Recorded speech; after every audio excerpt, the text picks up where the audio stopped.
다녀갈 때에 예루살렘에 있는 사도와 장로들이 작정한 규례를 그들에게 주어 지키게 하니 이에 여러 교회가 믿음이 더 굳건해지고 수가 날마다 늘어가니라. 아멘. 정부에서 코로나 환자가 1,300명을 오르내리는 환경이라 정부도 원하지 않고 국민이 원하지 않았던 거리두기 4단계가 이제 내일부터 시작됩니다. 잠시 교회도 2주간이지만 또 연장될 수도 있고 또 2주만으로 다시 회복되면 좋겠습니다만 누구도 알 수가 없어요. 사람은 조금만 방심해도 이런데 신앙도 마찬가지죠. 조금만 방심해도 늘 연약해지고 은혜로 사는 게 아니라 억지로 살게 되는, 하나님의 축복으로 주신 인생을 연약하게 살게 되는 모습을 우리가 발견하게 됩니다. 오늘 드린 예배를 통해서 우리가 다시 한번 믿음이 더 굳건해지고 은혜의 충만함이 가득한 우리 선한교회 모든 성도들이 되시길 간절히 바랍니다. 여러분, 오늘 말씀은 우리 모든 성도들에게 굳건해지라고 말씀해 주고 있어요. 바울 일행이 1차 전도여행 때 강조한 것이 무엇입니까? 예수를 믿으라는 거예요. 예수를 믿고 하나님의 자녀가 되라는 것이죠. 주의 백성으로 살아가는 그런 믿음의 사람들이 되라고 그들에게 복음을 전했습니다. 복음을 전한 이유는 오직 하나죠. 세상을 주목하고 살던 사람들이 이제는 예수를 믿고 하나님을 바라보고 예수와 동행하고 살아가는 믿음의 사람이 되라고 복음을 전해준 거예요. 그렇게 5년여가 흐른 후에 바울 일행이 다시 한번 이곳 비시디아 안디옥 지역의 여러 성들을 방문하면서 1차 전도 여행 때와는 좀 다르게 강조하고 있는 것이 좀 달라졌어요. 바울은 가장 먼저 예수를 믿고 하나님의 자녀로 살아가는 성도들에게 예수 믿는 것으로 신앙이 끝나서는 안 된다고 지금 말하고 있어요. 여러분, 예수 믿는 걸로 끝나서는 안 돼요. 예수 믿을 때에 하나님이 주시는 은혜 또한 누리고 살아야 우리는 성도로서 온전히 살아갈 수 있습니다. 여러분, 이 시대에도 예수를 믿고 교회를 다니는 것만으로 나의 신앙은 다 했다고 착각하는 사람들이 많이 있어요. 근데 오늘 본문에 나오는 사도 바울을 보세요. 예수를 믿고 교회를 다니고 있는 성도들에게 어떻게 살라고 말씀하고 있습니까? 믿음이 더 굳건해져야 한다고 지금 강조하고 있어요. 그렇다면 이미 예수를 믿고 살고 있는 성도들에게 사도 바울은 왜 믿음이 더 굳건해지라고 지금 말하고 있는 것입니까? 여러분, 사람마다 세상을 잘 살아보려는 마음이 있어요. 누구보다도 내가 잘 되기를 바라는 게 우리 자신들 아닙니까? 그런데 잘 살아보려고 뭔가 애를 쓰면 쓸수록 마음이 더 평안해져야 하고 감사할 일거리들이 더 많아져야 되는데 그렇지가 않아요. 열심히 살아보려고 하면 할수록 오히려 사는 게 힘들어요. 형편이 어려워요. 늘 괴로운 것 투성이고 곤란한 것을 경험할 때가 너무나 많아요. 왜 그런 것입니까? 여러 가지 이유가 있겠습니다만은 가장 첫 번째 이유가 있다면 그것은 바로 많은 사람들이 집착하고 사는 것 때문에 힘들어요. 그래서 나이가 들수록 우리는 어떻게 해요? 무거운 짐을 내려놔야 돼요. 집착을 내려놔야 돼요. 여러분, 어떤 것에 사람은 집착하고 삽니까? 남보다 잘 살려고 집착해요. 내가 누구보다는 잘 살아야겠다. 기준을 정해놓고 그 기준을 달성하지 못하면 내 인생이 실패한 거예요. 그래서 자꾸 거기에 집착하게 되는 거예요. 그러다 보니까 우리나라 속담 중에 사촌이 땅을 사도 배 아프대잖아요. 예. 그 정도로 잘 사는 것에 집착하고 사는 사람들이 우리나라 사람들이에요. 누가 나보다 잘 산다는 이야기를 들으면 일단 기분이 나빠요. 또 왜 나만 이렇게 잘 되는 일이 없냐고 하소연하고 낙심하고 살게 되는 게 우리의 모습입니다. 두 번째로 많은 사람들이 자존심에 집착하고 삽니다. 여러분, 자존심을 건들면 마음에 상처받아요. 여기에 더해서 자신이 무시당했다는 생각이 들게 되면 밤잠을 설쳐요. 괴로워서 너무 힘들어요. 이 외에도 게임에 집착하는 사람이 있고 몸매에 집착하는 사람이 있고 특정한 사람을 통해 늘 집착을 하는 사람을 볼 수도 있죠. 그런데 여러분, 이 집착이라는 말을 풀어서 말씀드리면 집착이라는 말의 의미가 뭡니까? 어떤 것에 대해서 계속 얽매이는 게 집착이에요. 어떤 것에 대해서 계속 얽매여 살아가므로 계속해서 마음을 쓰고 사는 거예요. 특히 자신이 가진 에너지보다 과하게 쓰고 살 때 그게 집착입니다. 여러분, 내가 가지고 있는 에너지보다 과도하게 에너지 쓰면 어떻게 합니까? 에너지가 고갈돼요. 힘들어요. 그러니 성도 여러분, 내가 삶의 에너지를 너무 과도하게 쓰는 것이 있다면 그걸 줄이시기 바랍니다. 그러면 어떻게 해요? 내 삶의 형편이 훨씬 낮아요. 경제적으로, 환경적으로, 미모와 실력적으로 나아지지 않아도 내 삶의 에너지를 과도하게 쓰는 것을 줄이기만 해도 우리 인생은 훨씬 더 평안해진다는 거죠. 그리고 과도하게 쓰고 사는 에너지를 가장 잘 줄이는 좋은 방법은 뭐냐? 바로 삶의 무게를 느끼는 것마다 주님께 내려놓는 거예요. 예수를 믿는데 여러분, 내 삶이 너무나 에너지가 늘 고갈됩니까? 늘 힘들고 어렵습니까? 내 삶의 무게를 주님께 내려놓으시기 바랍니다. 내 삶의 어려움들을 주님께 그냥 맡기지 말고 어떻게 해요? 적극적으로 맡기시기 바랍니다. 신앙은 어떻게 해요? 주님께 적극적으로 맡기고 사는 거예요. 그러면 주님의 돕는 손길이 내가 얽매여 살던 것을 풀어주세요. 과도하게 집착하고 살던 것을 은혜로 바꾸어 살도록 도와주십니다. 마태복음 11장 28절과 29절은 이것을 우리에게 분명하게 말씀해 주고 있습니다. 수고하고 무거운 짐진 자들아 다 내게로 오라. 내가 너희를 쉬게 하리라. 나는 마음이 온유하고 겸손하니 나의 멍에를 메고 내게 배우라. 그리하면 너희 마음이 쉼을 얻으리라. 주님께서 약속하세요. 쉼을 얻으리라고 약속하세요. 내가 너를 쉬게 하리라고 약속하십니다. 그러니 적극적으로 주님께 맡기고 사시기 바랍니다. 적극적으로 주님께 내려놓고 사셔요. 오늘 본문도 우리 성도들에게 믿음이 더 굳건해져야 한다 말씀해 주고 있습니다. 그렇다면 오늘 본문의 말씀과 같이 성도가 믿음이 더 굳건해져 살려면 우리는 어떻게 해야 되느냐?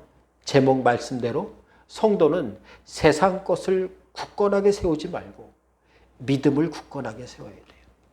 여러분, 내가 굳건히 세우는 게 둘 중에 하나예요. 세상 것을 굳건히 세우는 것. 내 것을 굳게 세우는 게 뭡니까? 세상 것을 굳게 세우는 것. 성도는 어떻게 해요? 주님의 것을 굳건히 세우고 살아야 돼요. 믿음을 굳건히 세우고 살아야 돼요. 그래야 우리 인생이 달라져요. 삶에 보고 살고 듣고 살고 걸어가는 방향이 달라지는 것이죠. 여러분, 세상에 주는 걱정과 근심에 집착하고 살면 내 삶의 지경마다 세상 것을 나도 모르게 자꾸 세우고 살아요.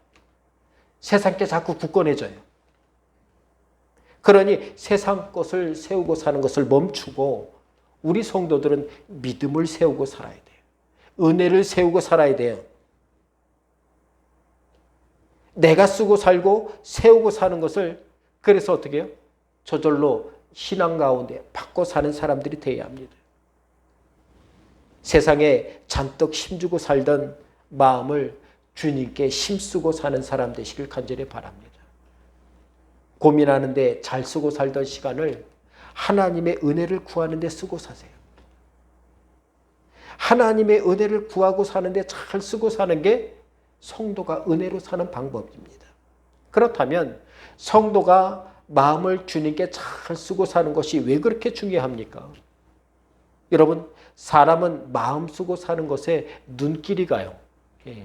내가 마음 쓰고 신경 쓰는 것에 자꾸 시선이 가고 신경 써지고 마음이 가는 거예요. 걸음이 글로 가는 거예요. 발길이 자꾸 글로 돌려집니다. 여러분, 성경은 범죄와 죄를 구분해서 우리에게 말씀해 주고 있어요. 똑같은 죄인데 범죄와 죄를 구분해 줘요. 예를 들자면 창세기 20장 1절을 보면 이렇게 말씀합니다. 그 후에 애굽 왕의 술 맡은 자와 떡 굽는 자가 그들의 주인 애굽 왕에게 범죄한지라. 이 범죄로 인해서 이 떡 굽는 관원장과 술 맡은 관원장이 어떻게 돼요? 감옥에 가요. 범죄한 것이 드러나서 그에 대한 형벌을 받는 게 이 범죄입니다. 죄가 드러난 게 범죄예요.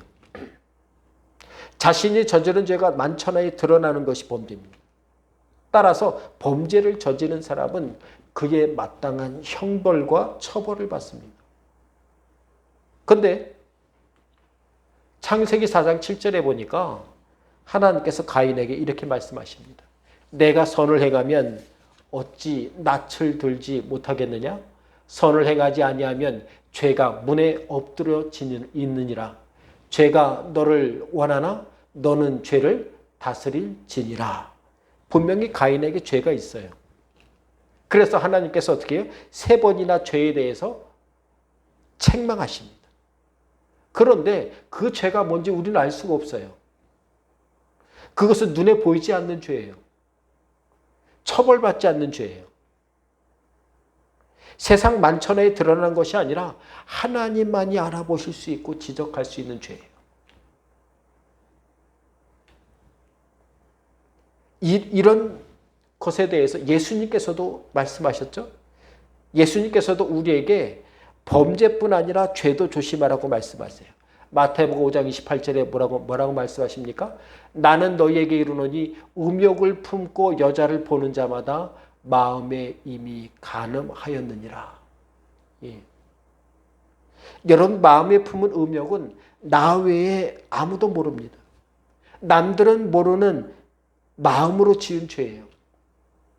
그럼에도 주님께서는 세상이 벌하지 않는 마음에 품은 죄까지도 주님께 맡기라고 합니다. 내려놓으라고 해요. 회개하라고 합니다. 왜 그런 것입니까?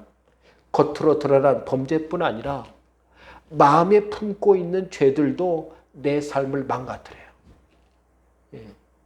그래서 고민하지 말고 내려놓으라는 거예요. 맡기라는 거예요. 나를 넘어지게 하는 재료로 쓰여요. 그러니 우리 성도들은 내 삶에서 무엇을 굳게 세우고 살아야 합니까? 주님께 마음을 쓰고 사는 성도 되시길 바랍니다. 그래야 굳건해져요. 여러분, 어디에 마음 쓰고 시간을 쓰고 삶을 쓰고 살아가고 계십니까? 사람마다 다르겠습니다만은 사람은 여하튼 간에 내가 불신하는 것에는 절대 뭔가를 쓰지 않아요. 돈도 안 쓰고 시간도 안 써요. 마음도 안 줘요. 자신이 불신하는 것에 대해서는 신경을 꺼요. 뭔가 믿을 만한 것에 삶을 쓰는 게 사람들의 마음입니다. 그래서 사람은 재물에 대해서 어떻게 해요? 굉장히 마음 쓰고 살아요. 재물을 통해서 안정감을 얻으려고 그래요. 재물 모으고 쓰는데 시간도 쓰고 마음도 얼마나 열심히 쓰는지 몰라요. 성공에 대한 믿음이 있어서 죽도록 공부하고 일하는 사람들이 세상 천지에 얼마나 많습니까? 예. 그러나 우리 성도들은 어떻게 해요? 내 삶의 믿음과 은혜를 굳건히 세우고자 한다면 주님께 마음이 가야 돼요. 주님께 마음 쓰고 살아야 돼요. 주님으로부터 은혜를 받고자 하는 마음이 있다면 예배와 말씀과 기도에 삶을 쓸 줄 알고 헌신할 줄 알아야 돼요. 반대로 세상에서 자꾸 걱정을 쓰고 근심을 쓰고 신경 쓰고 살아가면 여러분 우리는 늘 낙심하고 집착하고 고민하고 살게 돼요. 세상에 천국이 있지 않아요. 세상 속에 천국이 있지 않아요. 사람 속에 천국이 있지 않아요. 세상에 은혜가 없습니다. 세상은 오직 약육강식이에요. 예. 누군가 잘 된다면 누군가는 반드시 안 될 수밖에 없는 게 세상이에요. 그러다 보니 되는 사람보다 안 되는 사람들이 훨씬 많은 세상 속에서 여러분 행복하기가 쉽지 않아요. 그러니 우리 성도는 주님의 은혜를 굳건하게 세우고 살아야 합니다. 주님이 주신 말씀이 내 삶에 심겨지고 자라나고 열매 거두기까지 우리는 믿음을 쓰고 살아야 돼요. 주님께 마음을 쓰려고 결단하셨습니까? 그렇다면 주님께 삶을 맡기시기 바랍니다. 주님께 맡길 때 우리 인생이 달라져요. 여러분 아담과 하와가 죄를 짓게 된 결정적인 이유가 무엇입니까? 뱀의 유혹 때문이에요.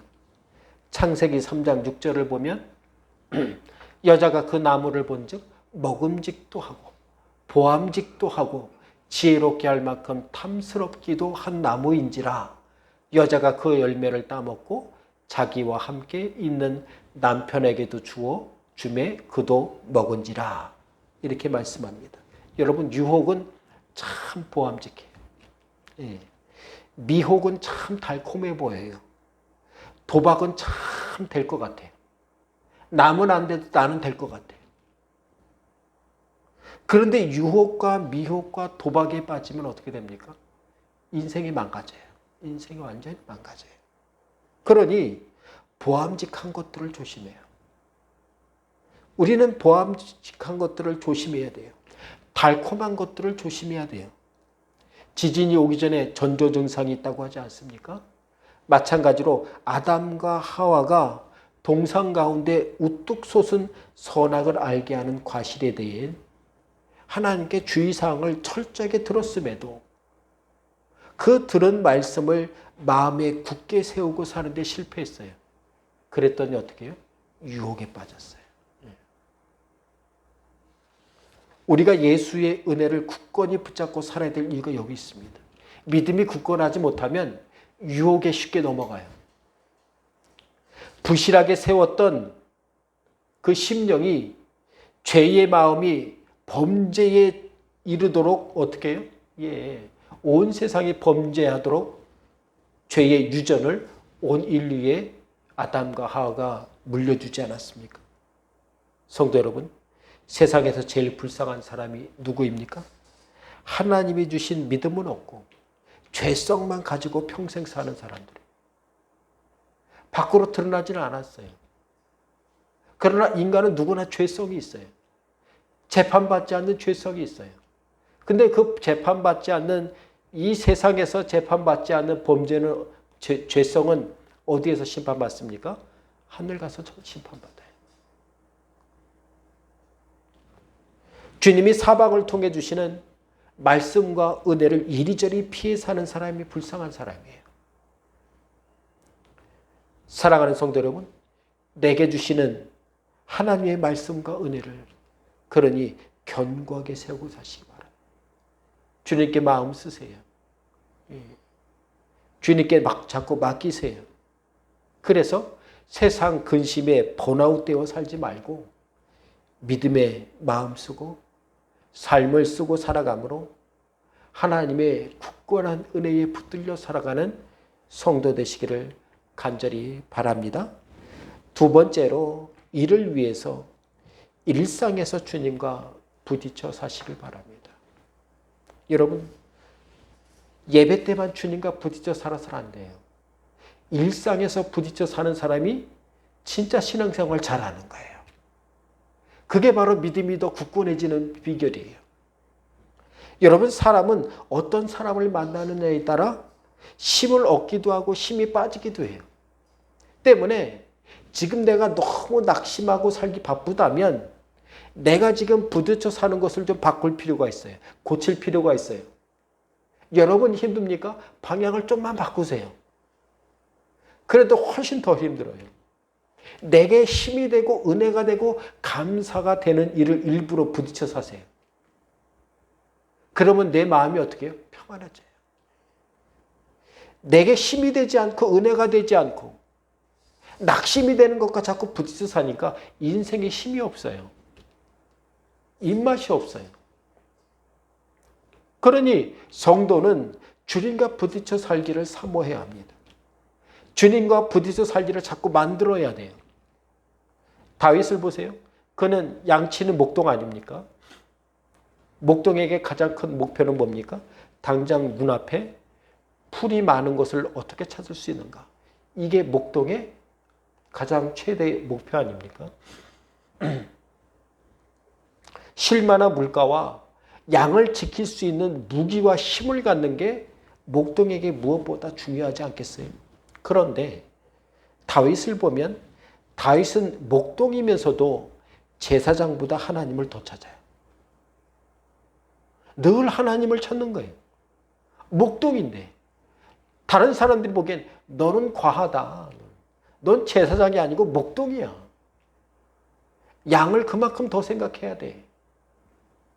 근데 다윗은 달랐어요. 다윗은 어떻게 해요? 하나님을 찾고 부딪혀 사는 것을 가장 좋아했어요.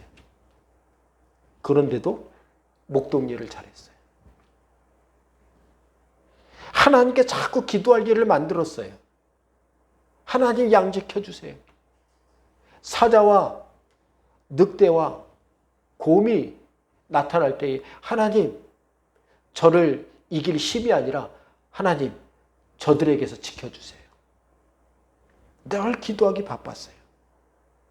다른 사람들과 열심히 싸우고 산 것이 아니라 믿음으로 싸울 일들을 자꾸 만들었던 게 다윗이에요.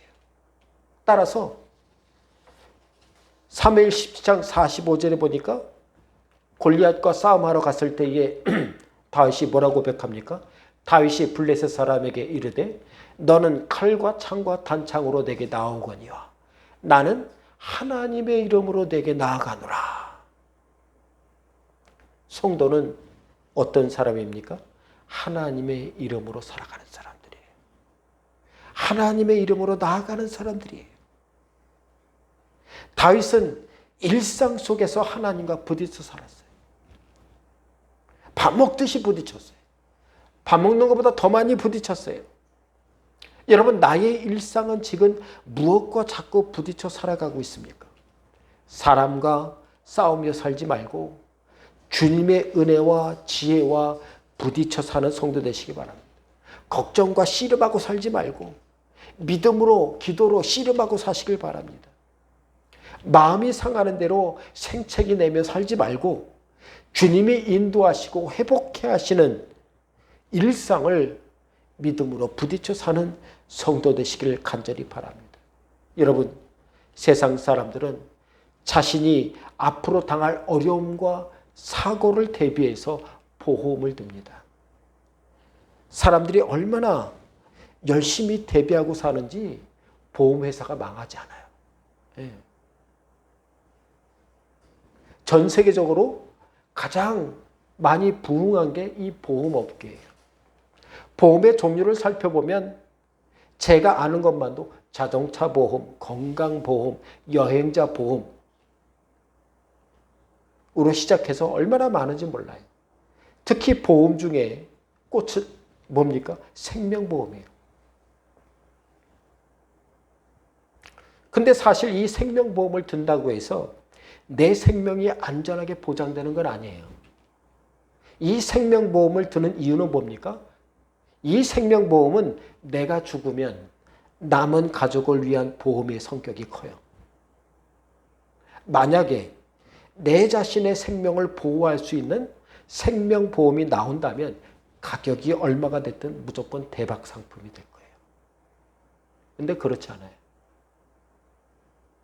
근데 이미 우리에겐 이런 생명보험이 있어요. 심지어 누구나 가입할 수 있습니다. 아파도 돼요.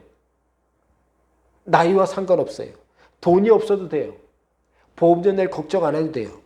다만 예수를 믿고 주님의 은혜를 든든히 세우고 사는 사람이라면 누구든지 하나님께서는 그들을 넉넉하게 구원을 보장해 주세요. 생명을 보호해 주세요. 은혜로 살도록 도와주십니다. 여기에 더해 지금 살고 있는 삶에서도 주님의 은혜를 덤으로 받아 살도록 역사해 주십니다. 그런데도 주님을 삶에서 부딪혀 살고자 하는 사람들이 적어요. 왜 이렇게 적은 것입니까?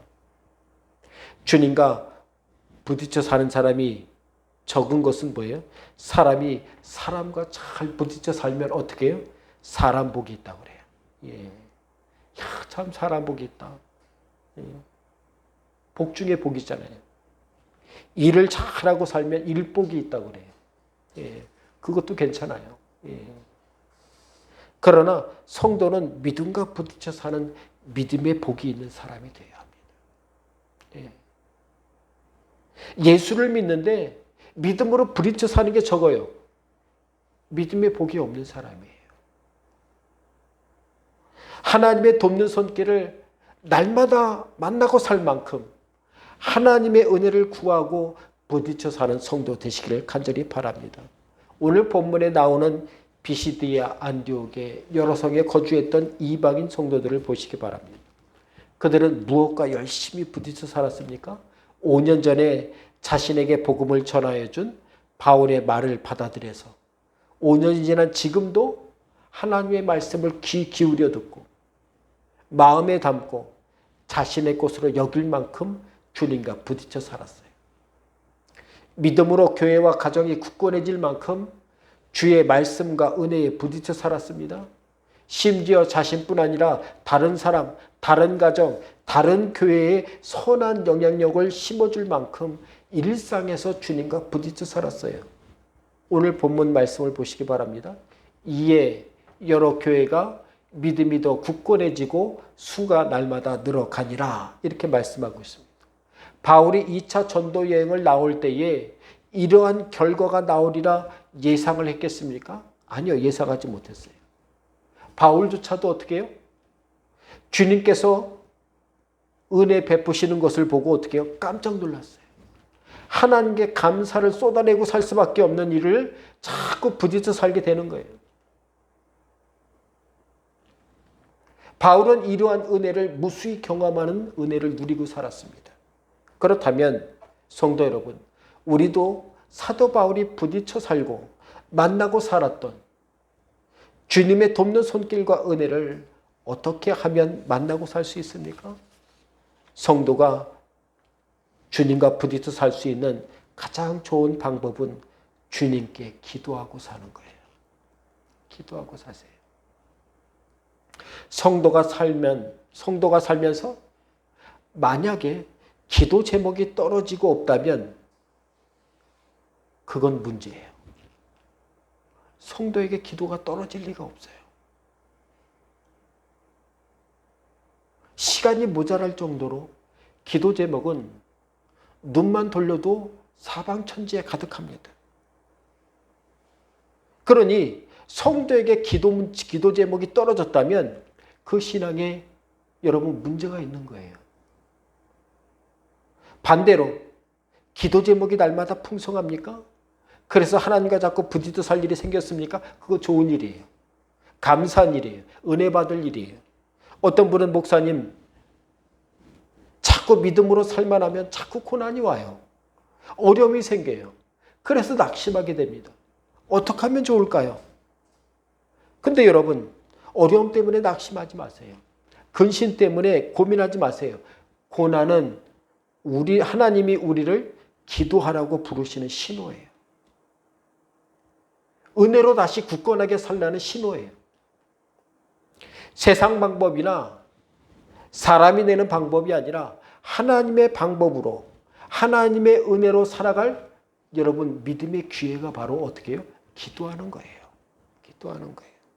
시편 119편 71절을 보니까 고난당한 것이 내게 유익이라 이로 말미암아 내가 주의 율례들을 배우게 되었나이다. 이렇게 고백합니다. 믿음의 기회가 내가 잘 될 때만 생기는 게 아니에요. 내 인생이 잘 되면 잘됨을 하나님께 감사하고 사시길 바랍니다. 그러나 내 인생에 걸림돌이 생겨도, 어려움이 생겨도 그것을 하나님과 부딪혀 살 기도의 기회 삼으시기 바랍니다. 걱정거리가 생겼습니까? 주님께 풀어달라고, 주님께서 해결해 달라고 기도하시기 바랍니다. 때론 하나님께서 고난이라는 기회로 하나님의 백성들을 부르고 인도하셨음을 성경은 우리에게 무수히 말해주고 있어요. 누가복음 19장에 나오는 삭개오를 보세요. 그는 잘 먹고 잘 살던 사람이에요. 세상적으로 아무것도 여러분 고민이 없을 만한 돈 많고 남부럽지 않은 인생을 살았던 그런 사람들이에요. 그런 삭개오에게 삶의 불편함이 찾아왔어요. 돈이 있는데도 불편함이 찾아왔어요. 마음의 괴로움이 찾아왔어요. 먹고 사는 게 전부가 아니라는 회의감이 들었어요. 세상은 이것을 뭐라고 합니까? 우울증이라고 말할지 몰라요. 권태기라고 말할지 몰라요. 근데 그것을 삭개오는 어떻게 받아들였습니까? 주님을 찾을 기회로 봤어요. 주님이 마을에 오신다는 소식을 듣고 뽕나무까지 올라가서 주님을 찾았어요. 자신의 집에 모실 만큼, 자신의 마음에 주님을 믿음으로 모실 만큼 그는 어떻게 해요? 믿음으로 여러분 주님과 부딪혀 살았습니다. 마태복음 9장에는 12회를 혈루증, 즉 피가 멈추지 않는 거예요. 한번 흐르면. 아무리 노력해도 자신의 병의 문제가 해결되지 않아요. 그런 와중에 자신의 재산을 다 탕진해 버렸습니다. 이제 자신을 위해 쓸 수 있는 돈이 하나도 없어요. 낙심해요. 그런데 그렇게 돈이 다 떨어지도록 빈털터리가 되었는데 그때 여인에게 어떤 소리가 들립니까? 예수의 소문이 들려요. 돈 있을 때는 안 들렸어요? 모르겠어요. 예수의 소문이 들려요. 돈이 있을 땐 어느 병원이 용하더라 이런 얘기가 귀에 잘 들렸는데 돈이 다 떨어지고 나니까 예수의 구원 소식이 들려요. 예수의 치유 소식이 들려요. 예수님 앞에 나아가면 회복되었다는 소식이 마음속에 받아들여져요. 그렇게 어렵게 주님을 찾아왔는데 자신뿐만 아니라 예수님을 만나려는 사람이 너무 많은 거예요. 예수님께 가까이 갈 수도 없어요. 왜 하필 내가 예수님을 만나는 때 이렇게 사람들이 많을까? 낙심할 수 있지 않습니까? 어떤 분은 이럴 때에 오늘은 틀렸다. 다음 기회에 예수님을 찾아오자. 이렇게 마음먹을지 몰라요. 그런데 혈루증을 앓고 있던 여인은 마태복음 9장 20절을 보니까 어떻게 했습니까? 12해 동안이나 혈루증으로 앓는 여자가 예수의 뒤로 와서 그 겉옷가를 만지니 예수의 뒤로 와서 그 겉옷을 만졌다고 하는 거예요. 예수님이 자신에게 등을 돌려 가실 때에 뒤로 가서 그 겉옷을 믿음으로 만지는 여인이 된 것입니다. 사랑하는 성도 여러분, 삶 속에서 주님과 부딪혀 살 일이 많은 성도 되시기 바랍니다. 우리는 이미 주님과 부딪혀 살 일이 가득한 사람들이에요. 내가 인생을 나 혼자 힘겹게 끌어가려고 하는 것이 아니라 주님께서 이끌어 주시는 대로 사는 성도 되시길 간절히 바랍니다. 내가 가고 싶은 대로, 내가 하고 싶은 대로 사는 것이 아니라 주님과 부딪혀 살고 주님을 만나고 사는 은혜가 가득하시길 바랍니다. 주님께서는 지금도 삶이 불편한 사람들, 삶이 어려운 사람들, 삶이 힘들고 낙심한 사람들을 지금도 어떻게 해요? 믿음으로 부르세요. 은혜로 부딪혀 살도록 부르세요. 기도로 부딪혀 살도록 도우셔요. 이 한 주 주님이 견고케 하시고 든든케 하시는 은혜를 일상에서 만나고 부딪혀 사는 선한교회 모든 성도 되시기를 주님의 이름으로 간절히 바랍니다. 기도하겠습니다. 하나님 감사합니다. 우리를 통해 믿음을 더하시고 은혜를 더해 주신 아버지 하나님, 나의 연약함을 주님께 맡깁니다. 주여 도우시고 은혜 더해 주옵소서. 아버지의 놀라운 역사와 은혜가 우리의 삶에 가득하도록 주여 축복해 주옵소서. 성령께서 우리와 함께 하시고 특별히 어려운 코로나 시국에서 하나님의 귀한 은혜를 어디서든 늘 만나고 살아감으로 풍성히 주의 백성으로 드러내고 간직하며 살아가는 모든 성도들에게 도와 주옵소서. 예수님의 이름으로 기도하옵나이다. 아멘.